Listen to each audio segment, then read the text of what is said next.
നമസ്തേ. ഉത്തർപ്രദേശിൽ കുറ്റവാളികൾക്ക് ഇനി ഒളിവിടമില്ല. നിയമം വെല്ലുവിളിക്കുന്നവർക്ക് കടുത്ത മുന്നറിയിപ്പുമായി യോഗി ആദിത്യനാഥ് സർക്കാർ വീണ്ടും രംഗത്ത് വന്നിരിക്കുകയാണ്.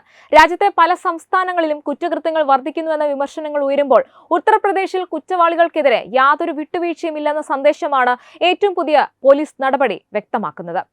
ഉത്തർപ്രദേശിൽ ക്രമസമാധാന സംവിധാനത്തെ കൂടുതൽ ശക്തിപ്പെടുത്തുന്നതിന്റെ ഭാഗമായി കുറ്റവാളികൾക്കെതിരെ അതിശക്തമായ നടപടികളുമായി യോഗി ആദിത്യനാഥ് സർക്കാർ വീണ്ടും. ഫിറോസാബാദ് ജില്ലയിൽ നടന്ന അതിസാഹസികമായ പോലീസ് ഓപ്പറേഷനിൽ 2 കുപ്രസിദ്ധ കൊടും കൊള്ളക്കാർ വെടിവെപ്പിൽ കൊല്ലപ്പെട്ടു. മണിക്കൂറുകളോളം നീണ്ട ആസൂത്രിത നീക്കത്തിനൊടുവിൽ നടന്ന സായുധ ഏറ്റുമുട്ടലിൽ 2 പോലീസ് ഉദ്യോഗസ്ഥർക്കും ഗുരുതരമായി പരിക്കേറ്റിരുന്നു. മേഖലയിൽ വ്യാപക ഭീതി സൃഷ്ടിച്ച നിരവധി കൊള്ളയടിക്കൽ, ആയുധക്കടത്ത് കേസുകളിലെ പ്രധാന പ്രതികളായിരുന്നു കൊല്ലപ്പെട്ടവർ. ഇവർ നഗരത്തിൽ ഒളിവിൽ കഴിയുന്നുവെന്ന രഹസ്യവിവരത്തിന്റെ അടിസ്ഥാനത്തിൽ പ്രത്യേക സുരക്ഷാ സംഘവും SOG, പ്രാദേശിക പോലീസും സംയുക്തമായി അർദ്ധരാത്രിയോടെ പ്രദേശം വളയുകയായിരുന്നു. പോലീസ് ആവർത്തിച്ച് കീഴടങ്ങാൻ ആവശ്യപ്പെട്ടിട്ടും പ്രതികൾ അത്യാധുനിക ആയുധങ്ങൾ ഉപയോഗിച്ച് സുരക്ഷാ സേനയ്ക്ക് നേരെ തുരുതുര വെടിയുതിർക്കുകയായിരുന്നു. ഇതോടെ ആത്മരക്ഷാർത്ഥം പോലീസ് തിരിച്ചടിച്ചു. സംഭവസ്ഥലത്ത് വെച്ച് തന്നെ ഇരുവരും കൊല്ലപ്പെടുകയായിരുന്നു.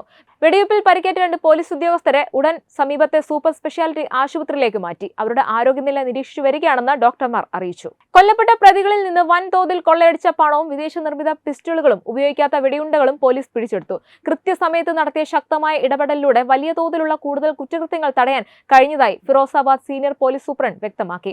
യോഗി ആദിത്യനാഥിന്റെ നേതൃത്വത്തിൽ ഉത്തർപ്രദേശ് പോലീസ് സ്വീകരിക്കുന്ന കടുത്ത നടപടികൾ കുറ്റവാളികൾക്ക് വ്യക്തമായ സന്ദേശമാണ് നൽകുന്നത്. രാജ്യത്തെ മറ്റു പല സംസ്ഥാനങ്ങളിലും നിയമവിരുദ്ധ പ്രവർത്തനങ്ങൾ വർദ്ധിക്കുന്നുവെന്ന വിമർശനങ്ങൾ ഉയരുമ്പോൾ ഉത്തർപ്രദേശിൽ നിയമം ലംഘിക്കുന്നവർക്ക് യാതൊരു ഇളവും ലഭിക്കില്ലെന്ന നിലപാടാണ് സർക്കാർ മുന്നോട്ട് വെക്കുന്നത്. സംസ്ഥാനത്ത് സമാധാനവും സുരക്ഷയും ഉറപ്പാക്കാൻ സർക്കാർ പ്രതിജ്ഞാബദ്ധമാണെന്നും കുറ്റകൃത്യ സംഘങ്ങളെ വേരോടെ പിഴുതെറിയാൻ വിപുലമായ പട്രോളിംഗും പരിശോധനകളും തുടരുമെന്നും പോലീസ് വ്യക്തമാക്കി. പരിക്കേറ്റ ഉദ്യോഗസ്ഥർക്ക് ആവശ്യമായ എല്ലാ ചികിത്സാ സൗകര്യങ്ങളും സർക്കാർ നേരിട്ട് ഉറപ്പാക്കുമെന്നും അധികൃതർ അറിയിച്ചു. ഉത്തർപ്രദേശിൽ മുഖ്യമന്ത്രി യോഗി ആദിത്യനാഥ് അധികാരമേറ്റതിന് പിന്നാലെ സംസ്ഥാനത്തിന്റെ നിയമസമാധാന സംവിധാനത്തിൽ വലിയ മാറ്റങ്ങളാണ് ഉണ്ടായതെന്ന് സർക്കാർ അവകാശപ്പെടുന്നു. പ്രത്യേകിച്ച് ക്രിമിനലുകൾക്കും സംഘടിത കുറ്റകൃത്യ സംഘങ്ങൾക്കുമെതിരെ യാതൊരു വിട്ടുവീഴ്ചയും ചെയ്യില്ലെന്ന കടുത്ത നിലപാടാണ് യോഗി സർക്കാർ സ്വീകരിച്ചിരിക്കുന്നത്. കുറ്റവാളികൾക്ക് സംസ്ഥാനത്ത് സ്ഥാനമില്ല എന്ന സന്ദേശം മുന്നോട്ട് വെച്ചുകൊണ്ടാണ് പോലീസ് സംവിധാനത്തെ കൂടുതൽ ശക്തിപ്പെടുത്താനുള്ള നടപടികൾ സർക്കാർ ആരംഭിച്ചത്. കഴിഞ്ഞ ഏതാനും വർഷങ്ങളായി ഉത്തർപ്രദേശ് പോലീസ് നിരവധി ഏറ്റുമുട്ടൽ നടപടികൾ നടത്തിയിട്ടുണ്ട്. കൊലപാതകം, കൊള്ള, കവർച്ച, ഗുണ്ടാപ്രവർത്തനം, ആയുധക്കടത്ത് തുടങ്ങിയ കേസുകളിലെ പ്രതികൾക്കെതിരെ പ്രത്യേക അന്വേഷണ സംഘങ്ങളെയും സ്പെഷ്യൽ ടാസ്ക് ഫോഴ്സിനെയും വിന്യസിച്ചുകൊണ്ട് വ്യാപക പരിശോധനകളാണ് നടക്കുന്നത്. സംസ്ഥാനത്തിന്റെ വിവിധ ഭാഗങ്ങളിൽ രാത്രികാല പെട്രോളിംഗും രഹസ്യാന്വേഷണവും ശക്തമാക്കിയിട്ടുണ്ട്. മാഫിയ സംഘങ്ങൾക്കും ഭൂമാഫിയകൾക്കുമെതിരെ ശക്തമായ നടപടികളാണ് യോഗി സർക്കാർ സ്വീകരിച്ച മറ്റൊരു പ്രധാന മേഖല. അനധികൃതമായി സമ്പാദിച്ച കോടിക്കണക്കിന് രൂപയുടെ സ്വത്തുക്കൾ സർക്കാർ കണ്ടുകെട്ടുകയും നിരവധി ഗുണ്ടാ നേതാക്കൾക്കെതിരെ ഗുണ്ടാ നിയമവും ദേശീയ സുരക്ഷാ നിയമവും ചുമത്തുകയും ചെയ്തിട്ടുണ്ട്.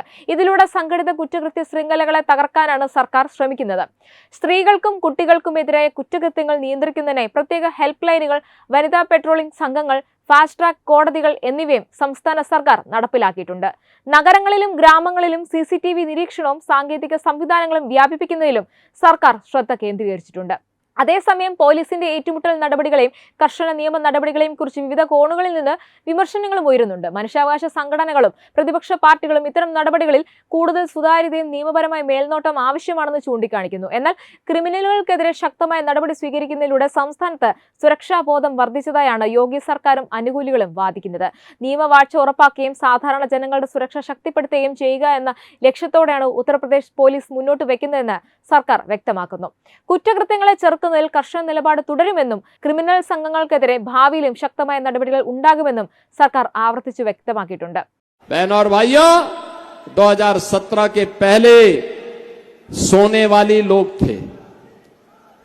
याद करिए, सो करके ही 12 बजे उठते थे, 2 बजे तक तैयार होते थे, 5 बजे फिर जिम में चले जाते थे.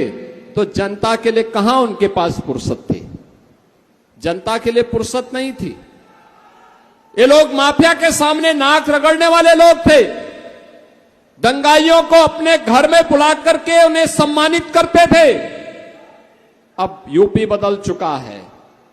अब यूपी प्रातः 4 बजे से लेकर के उसकी यात्रा प्रारंभ होती है और जो चरेवेती के मंत्र के साथ निरंतर उत्तर प्रदेश के अंदर बिना भेदभाव के गांव, गरीब, किसान, नौजवान, महिलाएं, व्यापारी समाज के प्रत्येक तबके के हितों के लिए कार्य करने वाली सरकार है और डबल इंजन सरकार का यही लाभ आज इस गति को बुलेट ट्रेन की स्पीड के साथ आगे बढ़ाने का कार्य कर ഉത്തർപ്രദേശ് മുഖ്യമന്ത്രി യോഗി ആദിത്യനാഥിന്റെ ഭരണകാലത്ത് ദേശീയതലത്തിൽ ഏറ്റവും കൂടുതൽ ചർച്ച ചെയ്യപ്പെട്ട നടപടികളിലൊന്നാണ് ബുൾഡോസർ നയം. നിയമവിരുദ്ധ നിർമ്മാണങ്ങൾ, മാഫിയ സംഘങ്ങളുടെ സ്വത്തുക്കൾ, ഗുണ്ടാ സംഘങ്ങളുടെ അനധികൃത കൈവശപ്പെടുത്തലുകൾ എന്നിവയ്ക്കെതിരെ കർശന നടപടി സ്വീകരിക്കുന്നതിന്റെ പ്രതീകമായാണ് ഈ നയം അവതരിപ്പിക്കപ്പെട്ടത്. കാലക്രമേണ ബുൾഡോസർ യോഗി സർക്കാരിന്റെ ശക്തമായ ഭരണശൈലിയുടെ പ്രതീകമായി മാറുകയും ചെയ്തു. 2017 യോഗി ആദിത്യനാഥ് മുഖ്യമന്ത്രിയായതിനു പിന്നാലെ സംഘടിത കുറ്റകൃത്യങ്ങൾക്കും ഭൂമാഫിയകൾക്കുമെതിരെ ശക്തമായ നടപടികൾ ആരംഭിച്ചു. നിയമവിരുദ്ധമായി നിർമ്മിച്ച കെട്ടിടങ്ങളും അനധികൃതമായി കൈവശപ്പെടുത്തിയ ഭൂമികളും പൊളിച്ചു നീക്കാൻ സർക്കാർ വ്യാപക നീക്കങ്ങൾ നടത്തി. പ്രത്യേകിച്ച് മാഫിയ നേതാക്കളുടെയും കുറ്റകൃത്യ സംഘങ്ങളുടെയും സ്വത്തുക്കൾ കണ്ടെത്തി നിയമ നടപടികൾക്ക് ശേഷം ബുൾഡോസർ ഉപയോഗിച്ച് പൊളിച്ചു നീക്കിയ സംഭവങ്ങൾ ദേശീയ ശ്രദ്ധ നേടിയിരുന്നു. യോഗി സർക്കാർ പറയുന്നത് ബുൾഡോസർ നയം സാധാരണക്കാരുടെ ഭൂമിയും പൊതുമുതലും സംരക്ഷിക്കാനാണ് ലക്ഷ്യമിടുന്നത്. നിരവധി വർഷങ്ങളായി ശക്തമായ രാഷ്ട്രീയ സാമ്പത്തിക സ്വാധീനത്തിന്റെ പേരിൽ നിയമത്തിന് മുകളിലാണെന്ന് കരുതിയിരുന്ന കുറ്റവാളികൾക്ക് ശക്തമായ സന്ദേശമാണ് ഇതിലൂടെ നൽകുന്നതെന്നും സർക്കാർ വ്യക്തമാക്കുന്നു. കുറ്റകൃത്യങ്ങളിൽ ഏർപ്പെടുന്നവർക്ക് യാതൊരു രാഷ്ട്രീയ സംരക്ഷണവും ലഭിക്കില്ലെന്ന നിലപാടാണ് സർക്കാർ മുന്നോട്ട് വയ്ക്കുന്നത്. അതേസമയം ഈ നയത്തെ ചൊല്ലി വലിയ വിവാദങ്ങളും ഉയർന്നിട്ടുണ്ട്. മനുഷ്യാവകാശ സംഘടനകളും പ്രതിപക്ഷ പാർട്ടികളും ചില നടപടികൾ നിയമപരമായ നടപടിക്രമങ്ങൾ പൂർണ്ണമായും പാലിക്കാതെയാണെന്ന വിമർശനം ഉന്നയിച്ചിട്ടുണ്ട്. കുറ്റം തെളിയിക്കുന്നതിന് മുമ്പ് സ്വത്തുക്കൾ പൊളിച്ചു നീക്കുന്നത് നീതിന്യായ വ്യവസ്ഥയുടെ അടിസ്ഥാന തത്വങ്ങൾക്ക് വിരുദ്ധമാണെന്നും വിമർശകർ ആരോപിക്കുന്നു. ഈ വിഷയത്തിൽ ഇന്ത്യയുടെ സുപ്രീം കോടതിയും പലപ്പോഴും ഇടപെട്ടിട്ടുണ്ട്. നിയമവിരുദ്ധ നിർമ്മാണങ്ങൾക്കെതിരെ നടപടി സ്വീകരിക്കുമ്പോൾ ബന്ധപ്പെട്ട നിയമങ്ങളും നടപടിക്രമങ്ങളും കർശനമായി പാലിക്കണമെന്ന് കോടതി ആവർത്തിച്ച് വ്യക്തമാക്കിയിട്ടുണ്ട്. ഏതെങ്കിലും വ്യക്തിക്കെതിരെ നടപടി സ്വീകരിക്കുമ്പോൾ നോട്ടീസ് നൽകുക, നിയമപരമായ പരിശോധന നടത്തുക തുടങ്ങിയ നടപടികൾ അനിവാര്യമാണെന്നും കോടതി നിർദ്ദേശിച്ചിട്ടുണ്ട്. എന്നാൽ ജനങ്ങൾ പറയുന്നത് ബുൾഡോസർ നയം ഉത്തർപ്രദേശിലെ കുറ്റകൃത്യ ശൃംഖലകളെ ദുർബലമാക്കുകയും മാഫിയ സംഘങ്ങളുടെ സ്വാധീനം കുറയ്ക്കുകയും ചെയ്തുവെന്നാണ്. നിയമം ലംഘിക്കുന്നവർക്കെതിരെ കർശന നടപടി സ്വീകരിക്കാൻ സർക്കാർ തയ്യാറാണെന്ന സന്ദേശം ഈ നയത്തിലൂടെ ജനങ്ങളിലേക്ക് എത്തിയെന്നും അവർ ചൂണ്ടിക്കാണിക്കുന്നു. ഇന്ന് ബുൾഡോസർ നയം ഉത്തർപ്രദേശിന്റെ അതിർത്തികൾ കടന്ന ദേശീയ രാഷ്ട്രീയ ചർച്ചകളുടെ ഭാഗമായി കഴിഞ്ഞു. ചിലർ അതിനെ ശക്തമായ ഭരണത്തിന്റെയും നിയമവാഴ്ചയുടെയും പ്രതീകമായി കാണുമ്പോൾ മറ്റു ചിലർ നിയമപരവും ഭരണഘടനാപരവുമായ ആശങ്കകൾ ഉയർത്തുന്നു. എന്തായാലും യോഗി ആദിത്യനാഥിന്റെ ഭരണത്തെക്കുറിച്ചുള്ള ചർച്ചകളിൽ നിന്ന് ബുൾഡോസർ നയം വേർതിരിച്ച് നിർത്താനാകാത്ത ഘടകമായി മാറിയിട്ടുണ്ട്. ഇന്ന് കുറ്റവാളികൾക്ക് കടുത്ത സന്ദേശം നൽകുന്ന ഇത്തരം നടപടികളാണ് ഉത്തർപ്രദേശിന്റെ നിയമസമാധാന സംവിധാനത്തെ രാജ്യശ്രദ്ധയിലേക്ക് കൊണ്ടുവരുന്നത്. യോഗി സർക്കാരിന്റെ ഈ കടുത്ത സമീപനം മറ്റ് സംസ്ഥാനങ്ങൾക്ക് മാതൃകയാകുമോ? ഇത്തരം നടപടികൾ കുറ്റകൃത്യങ്ങളെ തടയാൻ ഫലപ്രദമാണെന്ന് നിങ്ങൾ വിശ്വസിക്കുന്നുണ്ടോ? നിങ്ങളുടെ അഭിപ്രായം എന്തു തന്നെയായാലും കമന്റ് ചെയ്യുക. വീഡിയോ ഇഷ്ടമായെങ്കിൽ ലൈക്ക് ചെയ്യാനും ഷെയർ ചെയ്യാനും ഒപ്പം കൂടുതൽ വാർത്തകൾക്കായി നമ്മുടെ തത്വമയി ചാനൽ സബ്സ്ക്രൈബ് ചെയ്യാനും മറക്കരുത്. Web desk Tatwamayi news.